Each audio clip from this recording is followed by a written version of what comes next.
Hi,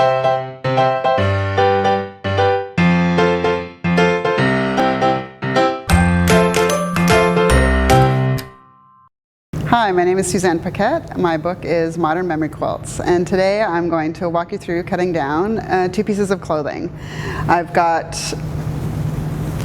both a little dress here out of a woven cotton fabric, and I've got a t-shirt here for another little girl t-shirt, size 3. So before I start cutting, I really investigate each garment and look for the kinds of details that I want to highlight in the memory quilt and any particular construction details that I need to take into account when I might be using that piece in the quilt. So starting with the t-shirt, we've got this great graphic on the front here, and what I notice is that the graphic is really quite close to this seam. So normally I would open the seams here and use the pieces flat so I didn't have any seams within my fabric. However, I actually really like the play between the yellow and the cream color here. So for this one, I'll start with the side seams. We're just going to cut up the side seams like this, as close as I can, so I can get the most fabric possible. And instead of cutting along this line here, along the other seam, what I'm going to do is open up the t-shirt and cut this way up along the inner seam of the sleeve and through the seam allowance here. So when you open it up, you lay it flat. I'll be able to show it better on the other side. You'll be able to, if you wanted to cut your piece so that it goes into the yellow, then you'll be able to do that. So I'm going to do the same thing on the other side then. We're going to cut up the side seam.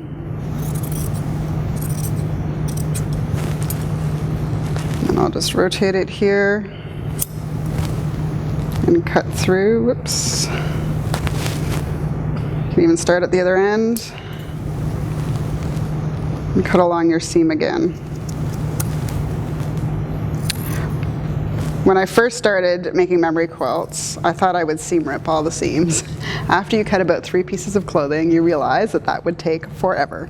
So, and because I don't like to generally use the seams that are in the clothing because there's serging and other things that make it quite bulky, I like to prefer, when I can, to do that. So then you've got your finished piece here.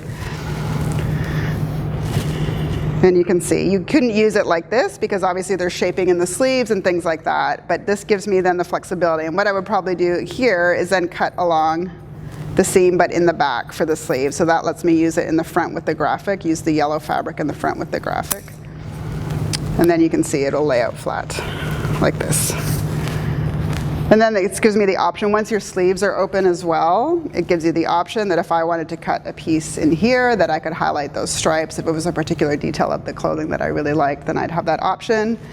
And then you also have, in the back, I will just cut out the back piece so that if you wanted some plain fabric that coordinates well,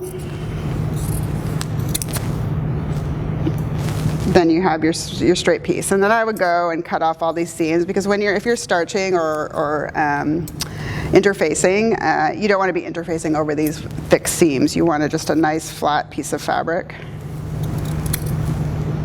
And so I would go up here, cut all of these, and do the same thing on this side.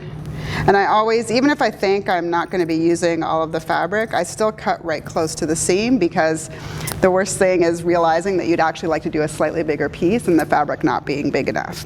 Sometimes you will have the situation, especially with a child's piece of clothing, that you may not have a big enough piece within your clothing, even if you cut very close to the seams. And so what I do in that case, is this is a good example because it's a raglan sleeve, is that I might sew a piece of quilting cotton onto each side here, and then I could piece it first. And then sometimes what I'll do too is I'll either stabilize this first, or sometimes I sew that piece on and then stabilize the whole piece together, and it makes a nice flat piece to work with. So for the front piece, I would treat it much the same way I just did the back piece, and then I will cut off the bottom seam here. And I will cut up the sides close to the seam allowance. You can roll it out of the way so that you can get right nice and close and have not too much wastage. The other side's already done. And then we'll turn this around this way for the yellow sleeve.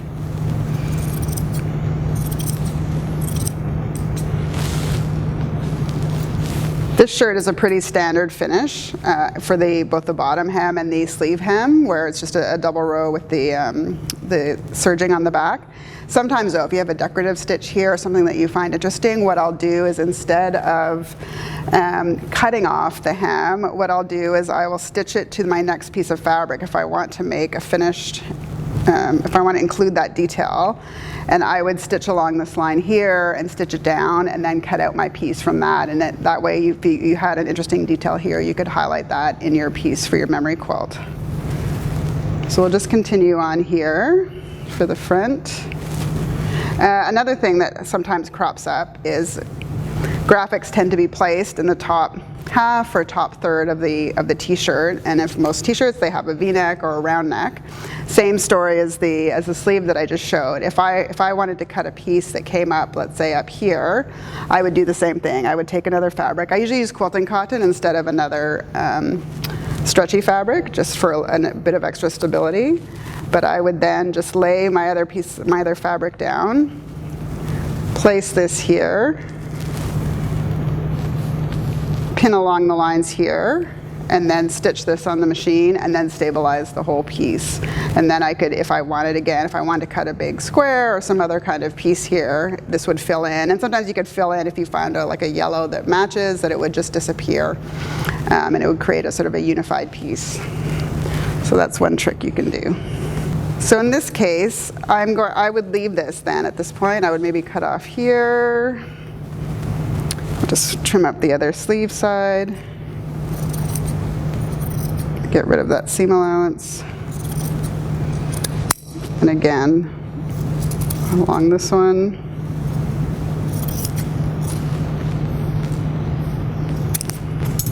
And it's much easier to do this with scissors. I never do cutting down of clothing with a rotary cutter, partly because when you're going through those thick seams, that is a tricky area, and it's sometimes hard to move the rotary cutter through that. And then because garments are typically, they lay flat, but they are 3D items, and it's much easier to get in with your scissors, get closer to the seams, and also not cut off something that you want to keep within your design.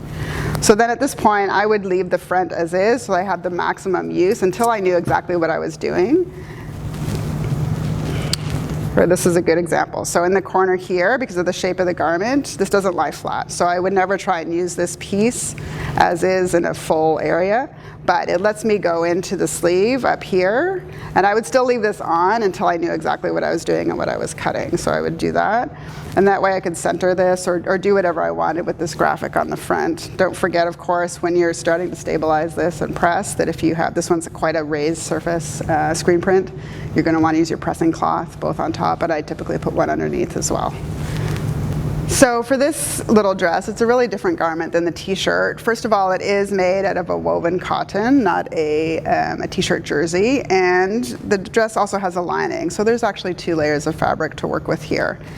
Typically, I separate the lining from the outer shell. I don't really work with them together. And if you may be able to see that this is a little bit see-through fabric. So, and it's quite thin.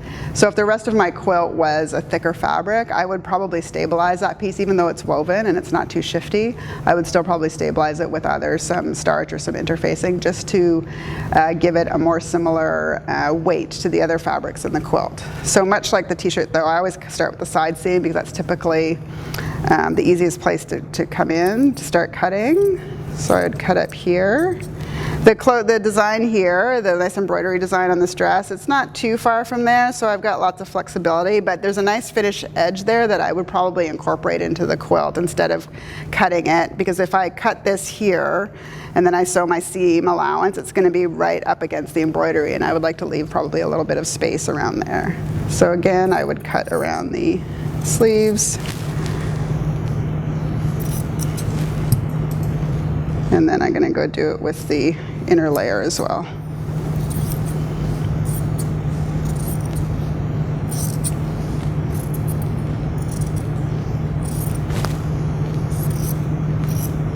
And then in this case, I would go right up on the shoulder seam. When you're working with, especially children's garments, the shoulder seams, they tend to be pretty teeny weeny, so you're not going to get that much quilting pieces out of there unless you want to do a stripped piece. And again, on the other side, same thing.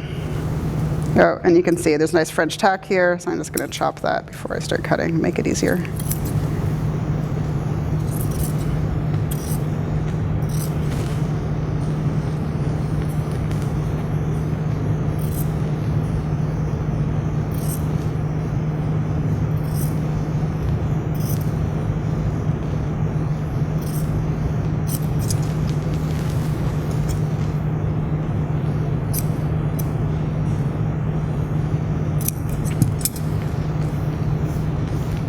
Typically when I'm cutting down clothing, for this quilt hanging right behind me, there were, I want to say 30 pieces of clothing, and that took me about 2.5 hours to cut down. It does take some time to cut a lot of pieces down. That's also an exceptionally large number of pieces of clothing. Typically usually people will give me anywhere between 12 and 15 pieces. But you know, it goes fairly quickly. You sort of get into the rhythm of everything, and you sort of get the hang of it quite quickly. So there you can see we've got this great piece here. So because I want to preserve this finished edge here, I'm actually just going to cut here. This is a plain white fabric on the back. I know that if I wanted to use plain white pieces, it would be easy to substitute that for a piece of quilting cotton. So because it's the lining. And I'm going to cut through on the armhole and through again on the shoulder.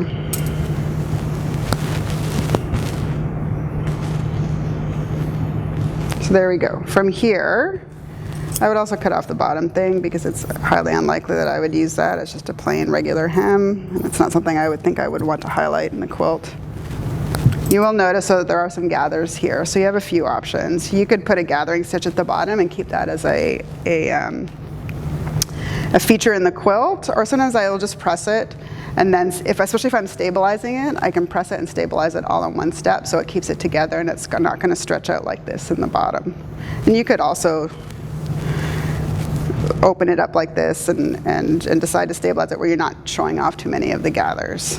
And then I would leave it like that, and again decide if I'm going to take another fabric, put it underneath, and do the same thing where I would stitch around. This would be really fun to do, pick out one of these colors here and do a nice little highlight inside right there. Just do a top stitch around that, stabilize the whole thing, and then you're ready to go to cut your piece. On this dress as well, inside there's this really cute Genuine Kids label. And so the labels aren't always interesting, but this one's really fun. It's gold foil, so it's a little bit added interest, and I find it's really fun in kids' quilts especially, or quilts made with kids' clothing, to add in some of the size tags to remember how old they were when they wore the clothing and things like that. There's this little button closure, so I tend to not use buttons in quilts because I personally don't like the idea of something on a hard object being on a soft object that you'd like to use on a bed or on a sofa or something, but sometimes they make interesting details, so it's really a personal choice and what you'd want to do. In this case, I would just leave that. And again, checking here, it's the cotton, so and here again, we're very close, and because these two fabrics are very light, in this case they could work together, and I'd probably just leave this as is, and once I figured out what I was doing, then I would cut accordingly and probably leave that in there. What I would do though is unpick this seam here that has the elastic loop from the button, pull it out, and then re-sew it up, because there's no, unless you wanted to keep this for a visual interest, if it's not there for a visual interest, I always pull it off. Same thing with buttons. If I decided that I wanted to leave the button in, or perhaps place the button on the right side to go with the label, you could clip it off and then sew it back on after you've quilted and finished your quilt, and that way the original detail goes back in, but it doesn't get stuck in your machine, or it doesn't give you problems when you're going to quilt the quilt. My name is Suzanne Paquette. My book is Modern Memory Quilts. You can find it at your local quilt shop, and if you like the video, give it a thumbs up. I look forward to seeing your quilts online.